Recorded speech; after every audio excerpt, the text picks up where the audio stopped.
Amém, irmãos? Boa noite a todos.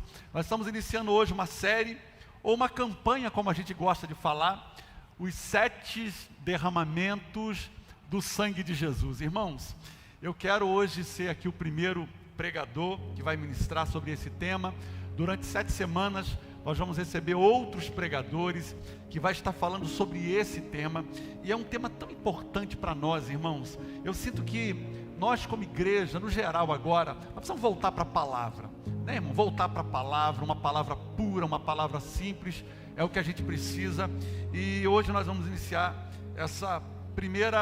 o lançamento da campanha, né? A primeira noite.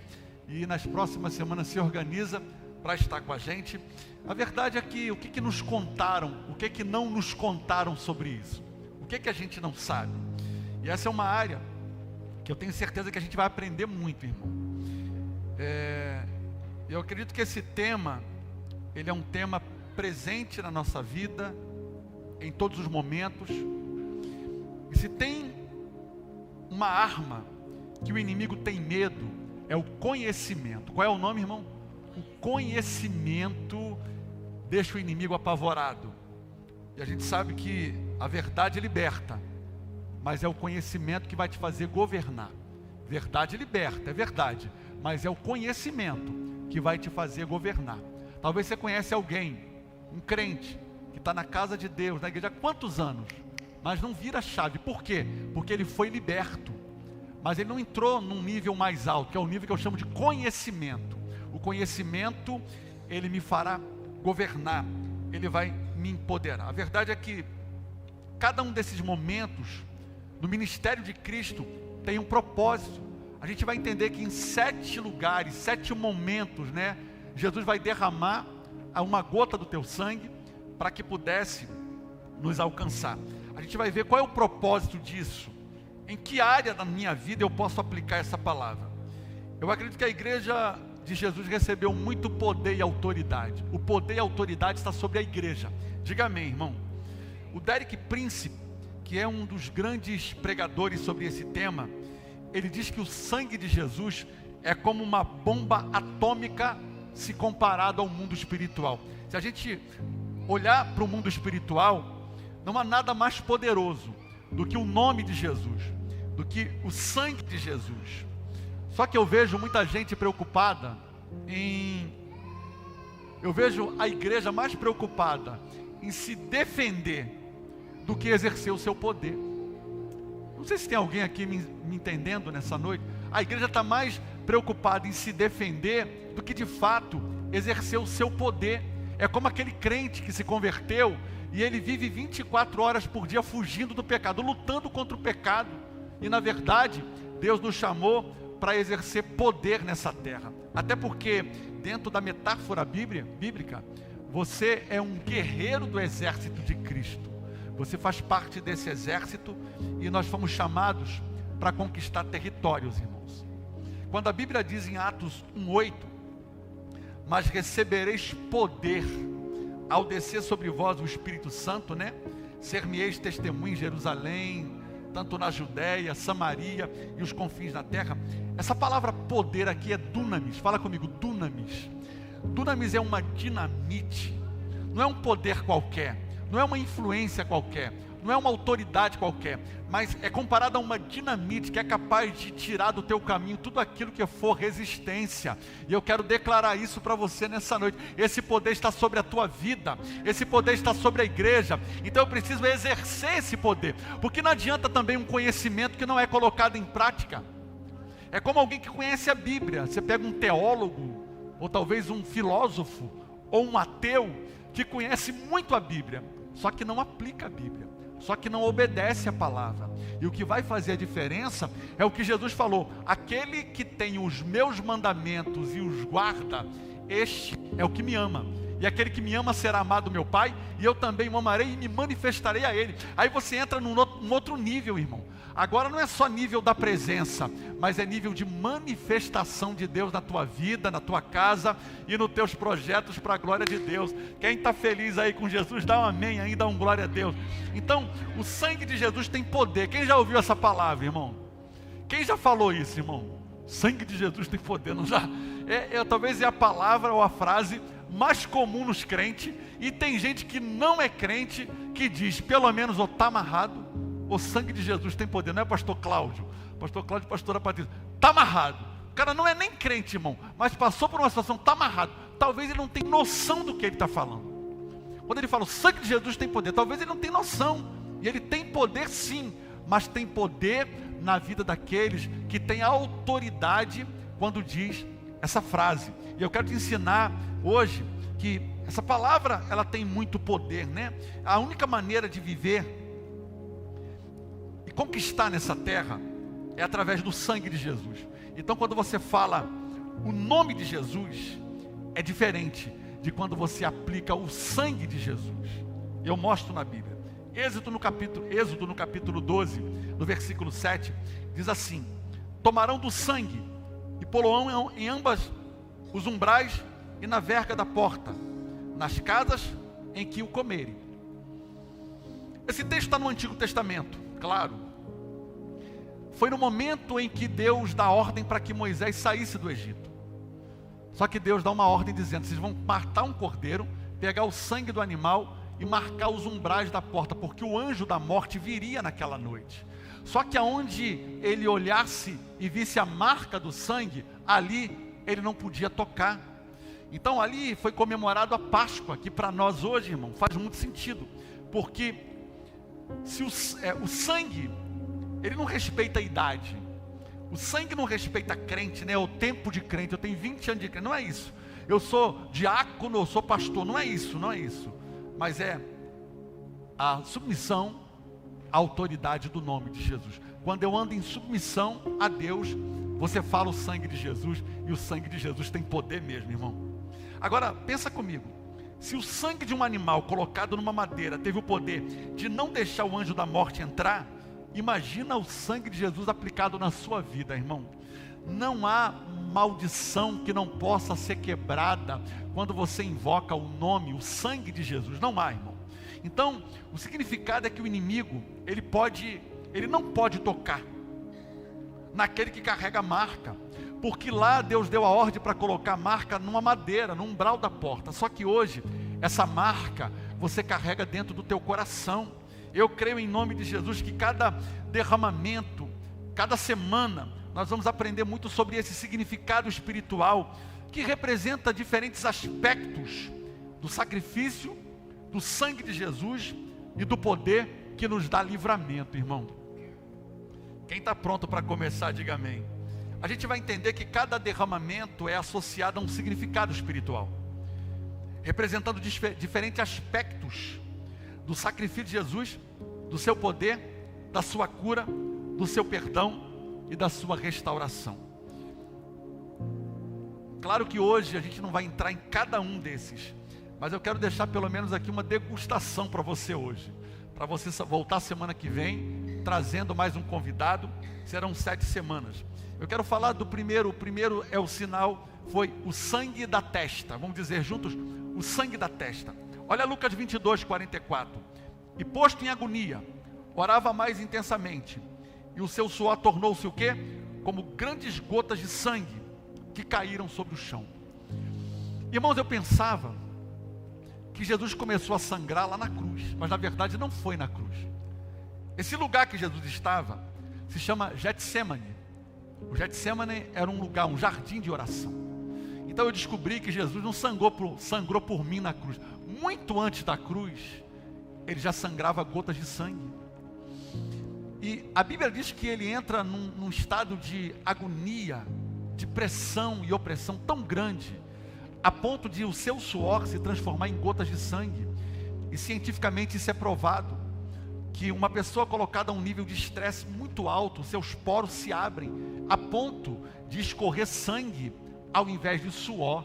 Então, muito antes da cruz, irmão, Jesus já sangrava por mim, por você. A palavra Getsemane na Bíblia significa prensa. O que é Getsemane?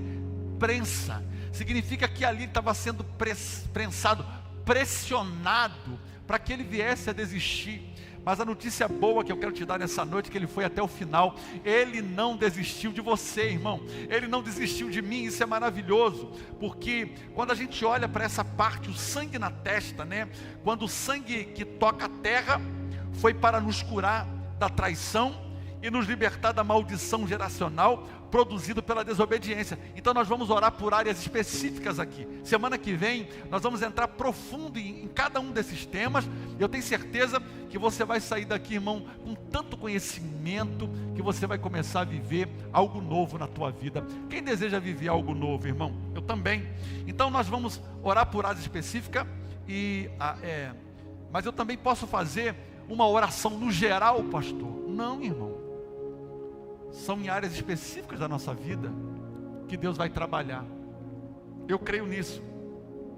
Eu creio que a gente vai ficar livre, né? Tanta coisa que a gente carrega e não tem coragem de falar, ou talvez não tem coragem de abrir o coração. Eu creio, irmão, que nós vamos ser libertos.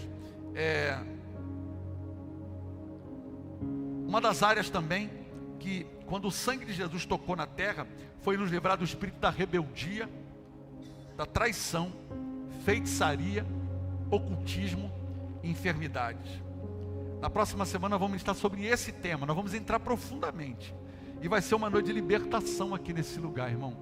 Talvez você vai entender coisas na sua vida que nunca ninguém te contou. Por que eu estou passando por isso? Por que isso está me atingindo? Você vai ver que tem a ver com maldição hereditária, tem a ver com práticas ocultas, talvez que talvez que não dependeu de você. Talvez foi uma área da sua vida que alguém, os teus antepassados lá atrás, fizeram uma consagração e você não consegue romper numa área. Pastor, mas eu estou na igreja, eu já confessei o nome de Jesus. Mas nós vamos entrar, irmão, profundamente para quebrar esses níveis de maldição que tem atingido as gerações.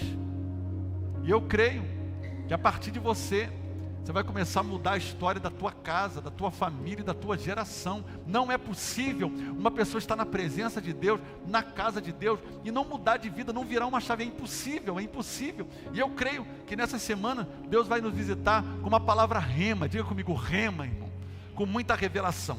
A segunda é o sangue do corpo ferido de Jesus. Lá em Isaías 53:4, olha o que o profeta vai dizer: verdadeiramente, Ele tomou sobre si as nossas enfermidades e carregou as nossas dores, e nós reputávamos por aflito e ferido de Deus e oprimido.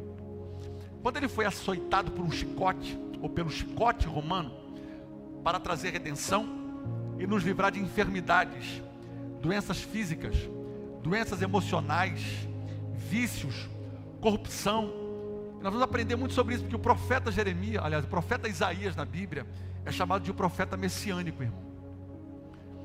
É alguém que, pelo menos 700 anos antes de Jesus vir à terra, ele estava vendo a cena. É como se ele estivesse vendo Jesus crucificado. E foi ele que, quando profetizou esse texto, ele estava dizendo que o mundo estava debaixo de uma maldição, a maldição do pecado, que não foi adquirido por nós.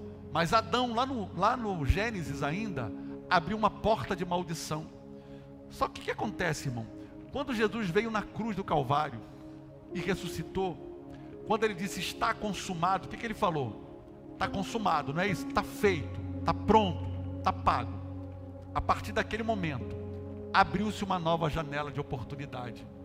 Porque tudo aquilo que estava retido, agora foi liberado novamente. E eu vejo muita gente dizendo, eu acho que eu carrego um karma, pastor. Isso aí é da minha família, porque na minha família ninguém conseguiu prosperar, por exemplo, porque na minha família esse negócio de separação é karma. Não é karma não, isso é maldição, irmão, que vai ser quebrado em nome de Jesus, porque eu creio nessa palavra aqui. Ele levou sobre si o quê? As minhas dores, enfermidades, o castigo que nos traz a paz estava sobre Ele. Eu falei esses dias aqui, eu posso repetir, né? Pra você lembrar, né? Pelo menos trazer a memória. Mas lá em casa, na geração do meu pai, os homens não passavam de 50 anos, irmão. Eu falei esses dias que a gente vai crescendo, vai amadurecendo, você vai começando a trazer significado para algumas coisas. Eu conversando com a minha mãe, conversando com a minha avó, ela dizia para mim: seu avô morreu com 50 anos, 49 anos. Meu tio morreu com 36. Meu pai foi desenganado com 36. E com 16 anos de idade eu desenvolvi uma enfermidade que, irmão, terrível. Aí eu fazendo as contas, peraí, 50 anos. Então havia uma maldição que os homens não passavam de 50 anos. Você entendeu, irmão? Aí essa maldição foi quebrada, já fiz 51. Então, irmão, graças a Deus, né? Esse dia minha esposa perguntou, você está com quantos anos? 51, pode ficar tranquilo, irmão. Vou ver pelo menos mais uns 45, 48, tá bom, né? Tá bom. Quer ver uma coisa? Eu não sabia, eu fui apresentado na igreja católica. Nada contra os católicos, nada contra, mas não é o que eu creio. Então a gente vai aprendendo essas coisas. E a gente vai vendo que Deus começa a dar sentido alguns eventos que aconteceram com a gente, e a partir daí a gente vai sendo liberto. Eu me lembro que no encontro com Deus, o meu primeiro encontro com Deus, foi tão maravilhoso, irmão. Eu saí daí desatado, eu falei, chega, para começar a viver um novo tempo e uma nova história. Na verdade, meu pai quebrou essa maldição, quando ele se converte. Meu pai se converteu e viveu até 78 anos, irmão. Então ele quebra essa maldição, entrega para mim já agora, ele me entrega já um futuro praticamente já desenhado, pronto. Eu só vou bagunçar o meu futuro se eu quiser, irmão. Está entendendo? A questão é, o que você vai deixar para a tua geração? Dívida ou crédito, irmão? Não estou falando de valores monetários não, tá? Isso aí é ok. Eu estou falando espiritualmente. O que você quer deixar para os teus filhos? Domingo eu estava me preparando para ir para a igreja, aí o Zay perguntou assim para mim, vovô, quem é que vai pregar hoje? Eu falei, sou eu. Ele falou, eu amo quando o senhor está pregando. Olha só, irmão, o menino está ali. Aí domingo chegou aqui na igreja, ô vovô, que hora que o senhor vai subir para pregar? Irmão, como que uma criança com 4 anos de idade consegue perceber essas coisas? É porque ela está sendo criada num ambiente onde essas coisas são comuns, são normais. Isso lá em casa, a gente está sentado na mesa, conversando sobre a igreja, conversando sobre projetos, conversando sobre a história, né? Falando da nossa casa, da nossa família. Então uma criança que cresce num ambiente desse, o futuro dela está como, irmão? Está protegido, está guardado. Eu creio em nome de Jesus, é ensinar a criança no caminho que deve andar, porque quando ele crescer não vai te dar trabalho. Fala amém, irmão, glória a Deus. É mais ou menos isso. A terceira área que a gente vai trabalhar é o sangue que brotou da cabeça de Jesus. Mateus 27, 29. Olha o que a Bíblia vai dizer. E tecendo uma coroa de espinho, puseram-lhe na cabeça, e na mão direita uma cana, e ajoelhando-se diante dele, o escarneciam, dizendo, salve, rei dos judeus. E cuspindo nele, tiraram-lhe a cana e davam-lhe com ele na cabeça. Olha que cena, né, irmãos? Então Jesus, quando foi capturado, ele passou por um momento de muita humilhação. Você sabe que ele foi levado ao nível mais baixo de humilhação diante dos homens, irmão. Ele foi capturado. Naquela noite, aqueles soldados passaram a noite toda agredindo, batendo, rindo dele, cuspindo nele, e dizia, salva agora, ó rei dos judeus. Você não é o rei dos judeus? Agora, irmãos, Jesus passou por isso tudo para que eu e você não precisássemos passar por isso, para que eu e você não precisasse sofrer o que ele sofreu. Então esse sangue aqui é para reverter a maldição que entrou no mundo através do pecado de Adão. A palavra-chave aqui é conquista, é quebrar a maldição da terra, de uma vida de escassez, de uma vida de miséria, trazendo de volta o que? A promessa das bênçãos celestiais. Porque uma coisa é maldição geracional, a outra coisa é maldição territorial. E eu quero trabalhar forte esse tema aqui, quando a gente chegar nesse sangue que brotou da cabeça, que a gente vai aprender tanta coisa, irmão, sobre maldição hereditária, maldição geracional, maldição territorial. Eu creio em nome de Jesus. O quarto foi o sangue que verteu, né, do rosto de Jesus. Isaías 50, versículo 6. Ofereci as minhas costas aos que me feriram, e as minhas faces aos que me arrancavam a barba. Não escondi o meu rosto dos que me afrontavam, me cuspiam, pois o Senhor Deus me ajuda, portanto eu não me sinto confundido. Por isso pus o meu rosto como um seixo, e sei que não serei envergonhado.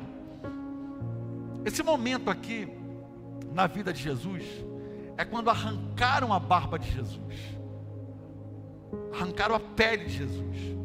Para que isso, pastor?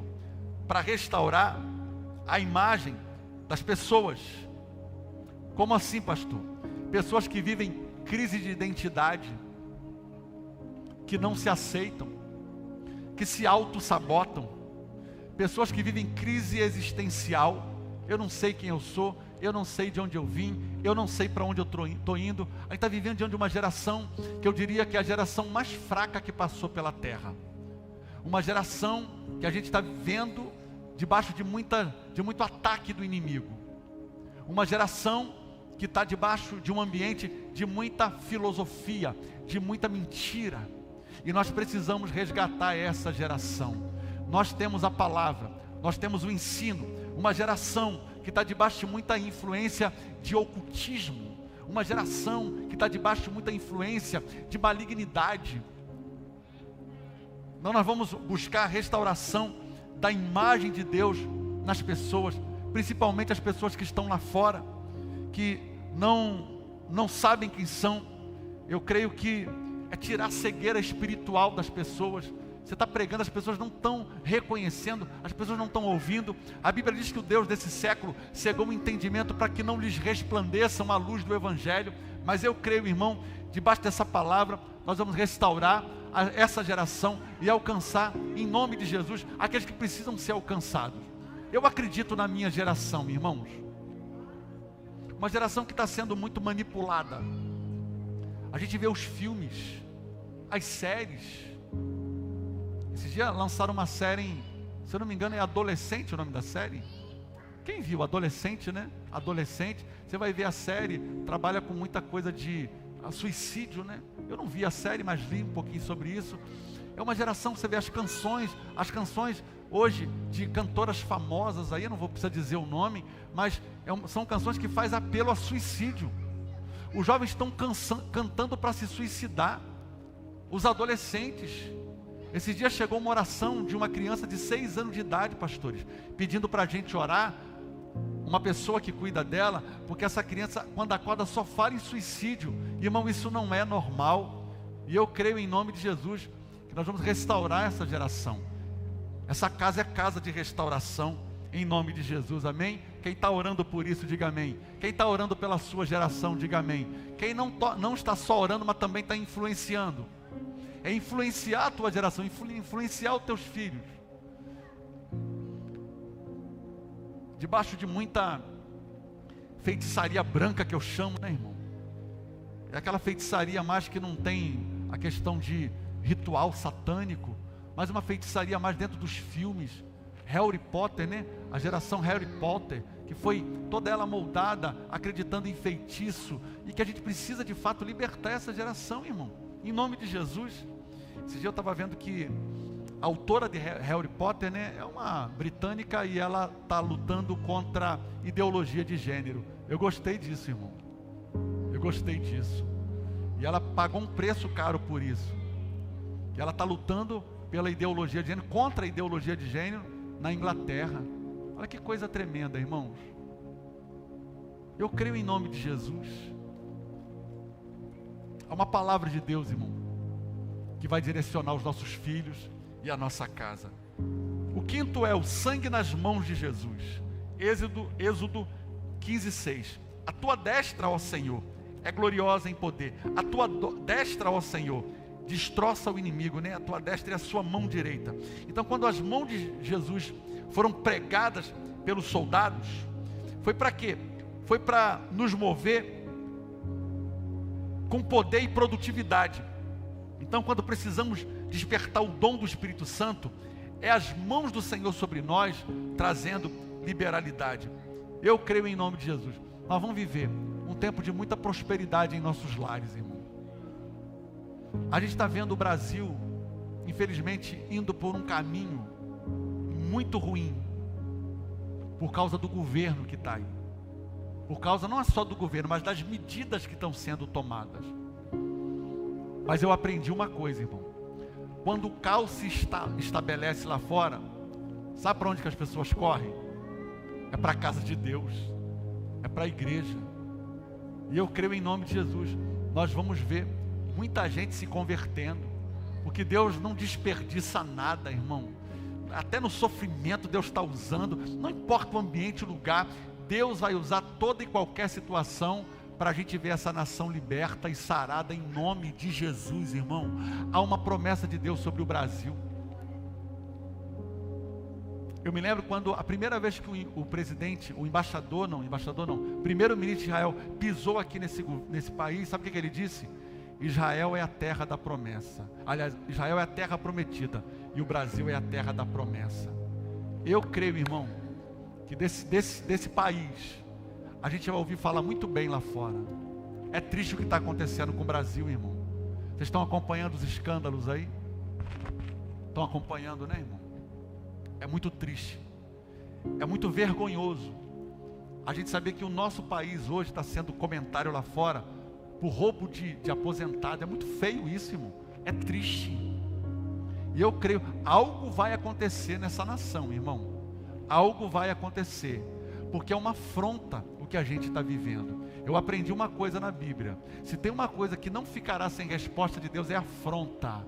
Porque o dia que Elias estava lá no monte, e eles afrontando o Deus de Israel, Elias chamou o povo a afronta não vai ficar sem resposta. Ali Deus falou: hoje eu respondo a essa afronta, chamado Acabe e Jezabel. Irmão, não é uma Acabe e Jezabel que a gente tem sentado na presidência, não, mas que Deus tenha misericórdia do nosso país e da nossa nação. E como igreja, nós temos que ter a preocupação de orar pela nossa nação. Eu não sei se eu não tenho nada que tem sim, irmão. O mínimo é orar pela nossa nação. A igreja não foi chamada para brigar com governos. A igreja não foi chamada para brigar com políticos. A igreja foi chamada para governar sobre principados, potestades e dominadores e espirituais da maldade nos lugares celestiais. Existe um principado no céu da nossa nação que precisa cair por terra. E principados só se sujeitam à oração da igreja.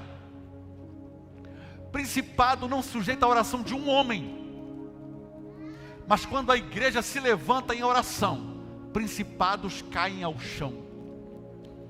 Principado é um demônio, uma regência que agem na origem. A palavra principado é origem, original, essência. Ele agem deturpando a essência humana.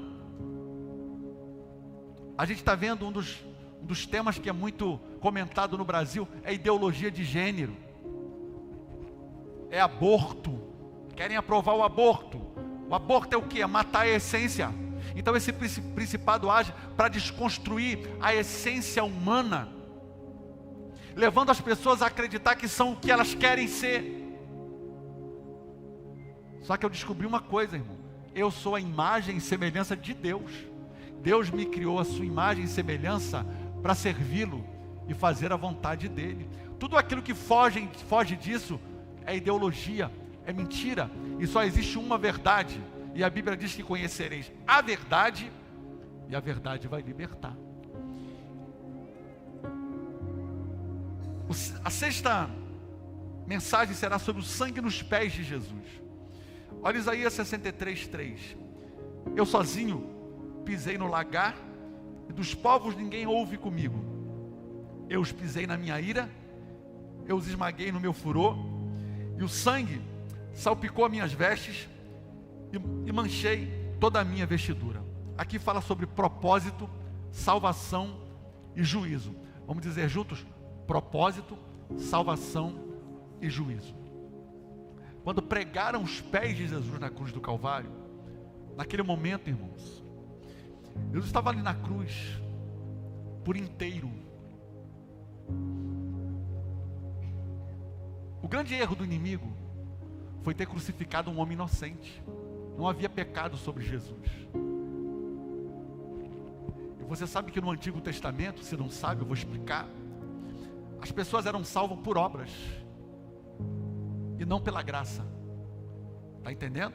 Por obras. Se uma pessoa foi boa, cumpriu o propósito de Deus, foi honesta, foi fiel a Deus, ele era o quê? Separado, salvo. No tempo da graça não é mais por obras. Paulo vai dizer: para que ninguém se glorie, mas é por causa do sacrifício de Jesus. Uma pessoa pode ser boa, pode ser honesta, pode ser fiel, pode ser tudo isso. Mas se ela não entregou a vida dela para Jesus e decidiu viver os propósitos de Deus, ela corre o risco de não ser salva. Eu não vou dizer que não vai ser salva, porque eu não sou juiz para isso. Até porque tem muita gente que está dentro da igreja também e não vai ser salvo não, irmão. Desculpe eu falar, mas é uma verdade, sim ou não? Sim. Cada um vai ter que dar conta de si, cada um vai responder por si, porque no grande dia, eu me lembro de um vídeo que a gente passou há um tempo aqui na igreja, em que cada um vai se apresentar diante do Senhor. Márcio, opa, tudo bem, Márcio? Cadê as almas que eu te dei para ganhar? Cadê as 600 mil almas? Tá bom, né, irmão? Que eu te dei. Aí eu vou dizer assim para Deus, não ganhei alma nenhuma não, eu fui patologista clínico, a minha profissão. Não, Márcio, cadê as 600 mil almas que eu te dei para você ganhar? Não, eu sou patologista clínico. Falou, não, você não está entendendo, eu te chamei para isso, eu te chamei para ganhar alma. Entende, irmão? Aí vamos fazer o contrário agora. Márcio, você cuidou bem lá, você foi lá, trabalhou no laboratório, cuidou bem das pessoas, cuidou bem da sua família? Não, eu sou pastor. Não, eu não te chamei para ser pastor, eu te chamei para cuidar da sua família, para cuidar da sua casa, para cuidar das pessoas. Foi para isso que eu te chamei. Você vê como é que inverte as coisas, irmão? Por quê? Porque eu tenho que estar no lugar certo, chamando aquilo que Deus me chamou para fazer. Não necessariamente eu preciso estar com o microfone na mão aqui no altar, achando, não é isso, mas é estar no lugar que Deus te colocou, te chamou e fazendo o que Deus te chamou para fazer. Eu me lembro que nesse vídeo chega uma mulher chorando muito. Aí ele fala assim, parabéns, porque você ganhou 1 milhão de almas. Ela falou, mas eu não preguei, eu fiquei cuidando da minha família. Ele diz assim, mas é isso mesmo que eu te chamei, para cuidar da sua família, porque os seus 2 filhos que foram educados no Evangelho, você levou eles uma experiência com Deus, se tornaram missionários, foram para a África e ganharam 1 milhão de almas. Você vê que tremendo, irmão? Então não é a posição, é a autoridade que você exerce em nome de Jesus, irmão, em nome de Jesus. Durante essas semanas, Deus vai trazer tanta revelação, para que a gente possa, nesse próximo semestre aí, desatar, irmão. Desatar muita coisa na nossa casa, na nossa família. Eu não estou conformado não, irmão. Eu estou meio, assim, não é desconformado não tem essa palavra, né? Mas é inconformado com o que o diabo está fazendo na vida das pessoas, irmão. E as pessoas estão aceitando o dia assim. Não, eu não posso aceitar isso, irmão. Deus me chamou e Deus te chamou para ser uma voz profética nesse tempo.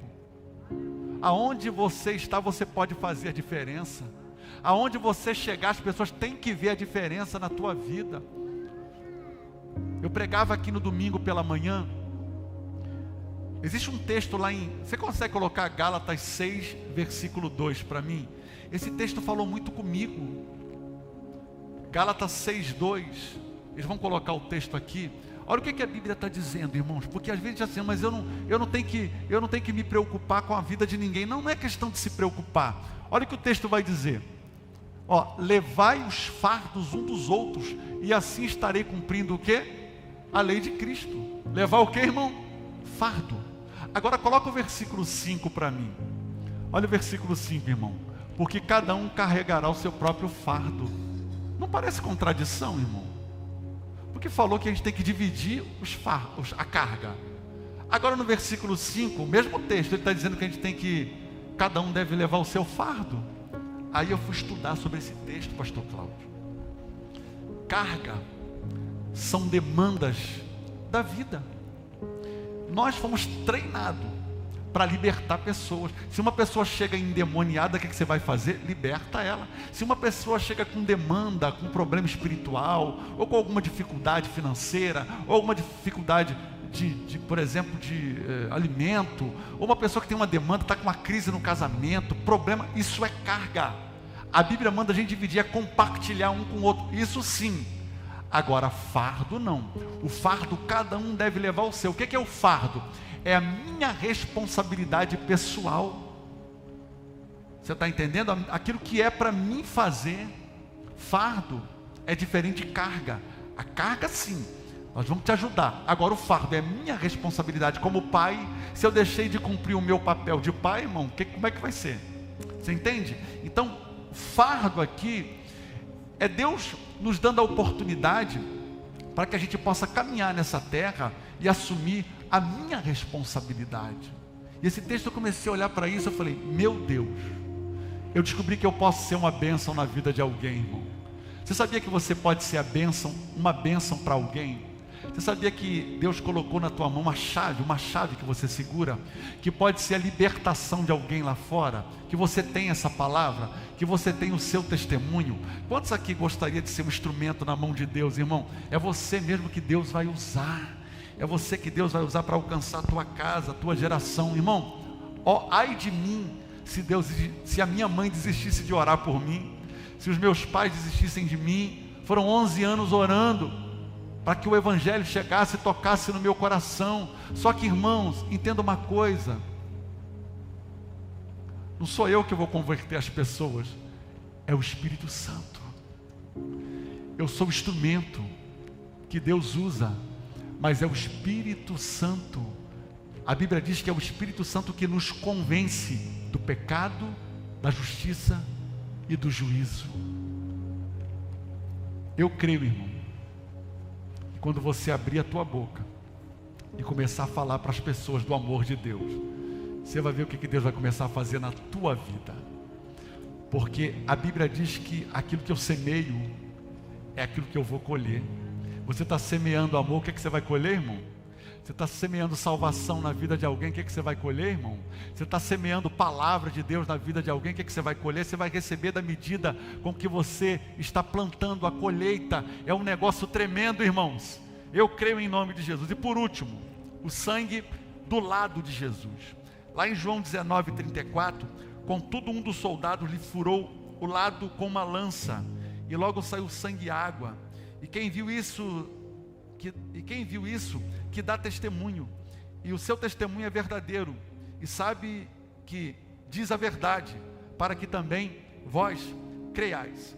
Aqui é para receber a plenitude de Deus, é para tratar feridas profundas, para aqueles que não se sentem filhos de Deus, pessoas que estão na casa de Deus, passaram por alguma frustração, e hoje não se sente mais amada, ou talvez alguma rejeição familiar, rejeição de pai que não foi presente, e carrega marcas, e carrega sequelas. Eu sei que vai ser uma noite, irmão, de cura interior, e a pastora, ela já está sendo aqui convocada para ministrar para a gente, porque se tem alguém, irmão, que fala de cura interior, com tanta profundidade, é a nossa pastora. Eu quero deixar para ela esse último, o sangue do lado de Jesus. O que nós vamos descobrir? Que cada área da nossa vida, que toda a nossa vida está coberta por esse sangue. Significa que não restou nada para o inimigo. Jesus comprou e pagou um alto preço para que eu e você pudéssemos ser livres, irmão. Eu estou com muita expectativa no meu coração. Quem está, diga amém. Eu quero que você fique de pé comigo nessa noite e coloque a mão sobre o teu coração. Eu quero orar com você. A gente está inaugurando essa nova campanha hoje, a nova série. E eu creio, irmão, que coisas novas vão acontecer. Eu creio, em nome de Jesus. Coloque a mão sobre o teu coração. Se você puder, feche os seus olhos por um instante. Eu sinto que nessa noite, Deus quer ser específico com algumas pessoas aqui nesse lugar. Eu sinto que Deus quer falar. Eu sinto que algumas pessoas aqui precisam e têm a necessidade de ouvir a voz de Deus. Talvez por um dia você já fluiu muito na presença de Deus, mas por causa das decepções, por causa das mágoas, por causa das traições, talvez você se tornou uma pessoa fria, ou talvez uma pessoa até seca, ou talvez uma pessoa insensível, mas que nessa noite Deus manda dizer para você nesse lugar: eu não desisti de você. Você vai viver tudo o que eu tenho para a tua vida. Deus manda dizer: é só você acreditar. É só o que, irmão? Acredite. Dê um passo de fé. Deus manda te dizer que você está no lugar certo. Não existe sorte, irmão. Você sabia que para um judeu, olhe para mim, para o judeu não existe a palavra sorte. Ele não acredita na sorte. O que é sorte para o judeu, irmão? Para aquele povo. Sorte é estar no lugar certo, na hora certa e cumprindo os propósitos de Deus. Para eles é sorte. Não existe sorte. Eu acordei e apareceu, eu achei uma mala com 50 mil reais. Pode acontecer, mas para eles não existe sorte. É estar no lugar certo, com as pessoas certas, vivendo o propósito que Deus tem para a minha vida. Eu quero profetizar isso para você. Não é uma sorte estar aqui nessa noite. Foi Deus que te enviou a esse lugar.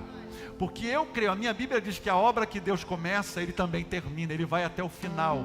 E nessa noite, Deus está lhe dando mais um sinal aqui nesse lugar e mandando te dizer: creia, avance, chega de ficar remoendo o passado. O passado, irmão, ficou para trás. Como diz a canção, eu quero viver algo novo. Dá para cantar essa? Hein? Algo novo? Dá para cantar? Eu quero viver. Eu gosto dessa canção, porque essa canção é uma profecia para esses dias. Eu quero viver algo novo. Chega uma hora, irmão, tem que se levantar e dizer: acabou. É isso que o inimigo tem medo, porque ele sabe que quando você está posicionado, você se torna uma ameaça, irmão. É isso que ele tem medo. Chega de negociar. Eu quero viver algo novo. Eu quero o que Deus tem para mim. Eu quero me aproximar de Deus. Quem aqui quer se aproximar de Deus? Eu quero chegar para mais perto. Peça ao Espírito Santo nessa noite: Deus, então tá bom, se o Senhor me escolheu, o Senhor vai me dar um sinal essa semana.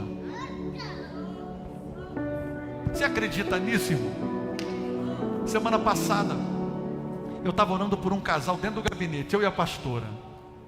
E na hora da oração eu falei: Senhor, eu preciso que o Senhor dê um sinal para ele essa semana.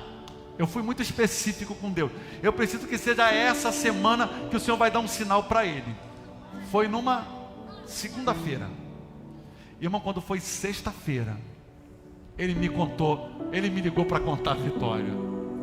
Pastor, o senhor lembra daquela oração? Eu falei: lembro. Então, Deus já começou a mover os céus e a terra. Sabe por quê, irmão? A palavra não volta vazia. Então por isso que é importante no momento do culto você estar ligado com Deus. Quando você abre a tua boca, começa a glorificar, você começa a orar por alguém, você começa a liberar palavras num ambiente como esse, irmão, se tornam decretos. Não, você não está entendendo. Quando você começa a liberar palavras, quando você começa a declarar: eu te adoro, eu te amo, Jesus vem na minha vida, visita a minha casa, vem nesse lugar, Jesus, eu quero a tua presença, Jesus, eu quero viver algo novo. Você está movimentando o céu. Você está atraindo o céu. É como se você fosse a isca, né? A isca. Aí Deus olha para baixo e diz: não tem como, eu vou lá, eu tenho que visitar o meu povo. Ali existe um povo que me adora e que me busca. É você que vai determinar, irmão, o nível que você vai andar. Você pode levantar as tuas mãos para o alto e diga: Espírito Santo, diga com fé, diga: Espírito Santo, vem sobre a minha vida nessa noite. Eu quero mais da tua presença. Eu quero te sentir. Eu quero estar sensível à tua voz. Eu quero, Espírito Santo, transbordar no fluir da tua presença na minha vida. Eu quero mais nessa noite. Diga para ele: eu quero mais sobre mim, mais. É isso, esse poder. Eu quero esse poder, esse dunamis, essa dinamite, esse poder dinâmico, a multiforme graça de Deus, as várias formas de Deus abençoar, de Deus fazer. Eu não sei como Deus vai fazer. Deus manda te dizer nessa noite: vai acontecer algo na tua vida que vai virar uma chave e você vai testemunhar. Deus é fiel naquilo que Ele prometeu. Estou sentindo a presença dEle nessa noite, irmãos. Vamos adorar Ele, vamos em espírito e em verdade. Mas em espírito e em verdade. Feche os teus olhos por um minuto agora. Sinta a presença dEle.